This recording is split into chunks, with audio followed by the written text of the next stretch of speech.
Right.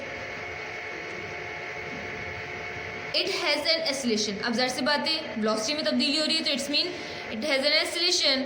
According to Newton law of motion a force must be acting upon it if the magnitude of velocity remain constant this force must be have no components in the direction of motion. समझ आई।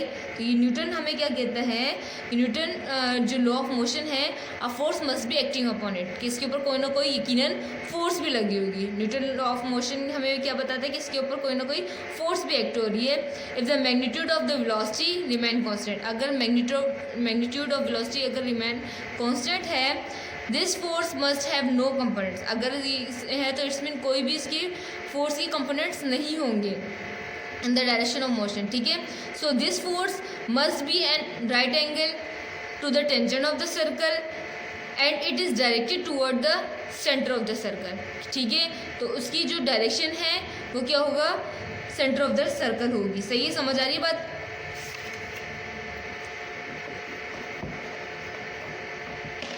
तो ये हमारी क्या है, centripetal force होगी, ठीक है। अब सेंट्रीपिटल फोर्स है कि अब आगे मजीद डीपली पढ़ लेंगे।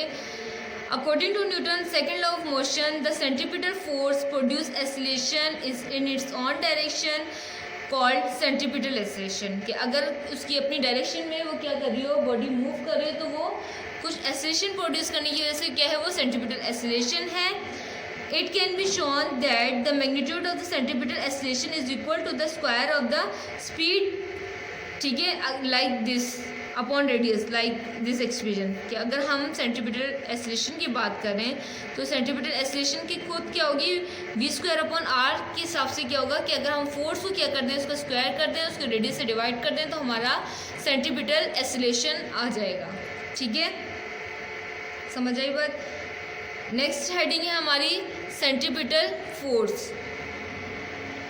अब सेंट्रीपिटल फोर्स क्या है वो पढ़ लेते हैं। The force which act towards the centre along the radius of a circular path on which the body moving with the uniform velocity is called centripetal force. The force which act up towards the centre, कि क्या हो रही हो, ऐसी force क्या कर रही है जिसकी डायरेक्शन क्या है, टूवर्ड द सेंटर हो, along the radius of a circular path, कि कोई भी सर्कुलर पाथ में बॉडी मूव कर रही है जिसकी डायरेक्शन क्या है, टूवर्ड द अर्थ है, on which the body moving with the uniform velocity is called centripetal force. और उसके अलावा इसकी क्या नेसेसरी है कि वो यूनिफॉर्म वेलोसिटी से वो बॉडी क्या करेगी, मूव करेगी, लाइक दिस फिगर, कि देखो उसकी जो डायरेक्शन है वो टूवर्ड्स इट्स सेंटर है, ठीक है। तो ये हमारी क्या है, सेंट्रीपिटल फोर्स की डेफिनेशन हो गई है। आगे है हमारी सेंट्रीफ्यूगल फोर्स।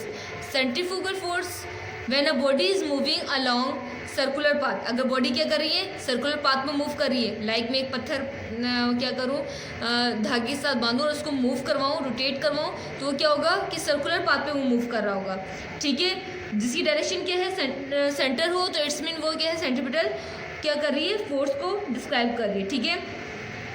इट हैज़, अब हम क्या कर रहे हैं, सेंट्रीफ्यूगल पढ़ने के लिए थोड़ा सा पीछे देखते हैं। When a body is moving along circular path it has a tendency to move along the tangent, कि क्या है, अगर कोई बॉडी क्या कर रही है, सेंटर पाथ पे मूव कर रही है, तो इट्स मीन वो क्या कर रही है, टेंजेंट पॉइंट पे, मीन्स उसकी टूवर्ड द टेंजेंट पॉइंट क्या कर रही है, वो मूव कर रही है, सही है।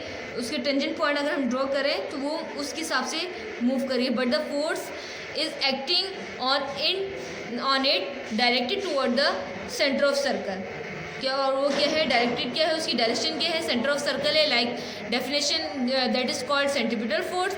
According to Newton third law of motion, Newton third law of motion क्या कहता है, act is equal to reaction, action is equal to reaction, यही है। तो there must be a reaction force directed away from the centre of the circle, like अगर कोई एक force जो सेंटर ऑफ सर्कल की तरफ मूव कर रही है, यकीनन एक फोर्स जो क्या होगी, जो उसकी अपोजिट डायरेक्शन में होगी, मतलब जो ये एक्शन है उसकी रिएक्शन की जानिब होगी, सही है, ठीक है, समझ आई। The centre of the circle and is equal to the magnitude but opposite to the centripetal force. Centripetal force तो टूवर्ड द सेंटर थी, और जो सेंट्रीफ्यूगल की होगी अपोजिट होगी, मतलब अवे करेगी सेंटर से, समझ आ रही है बात। तो ये हमारी सेंट्रीफ्यूगल फोर्स की डेफिनेशन हो गई है।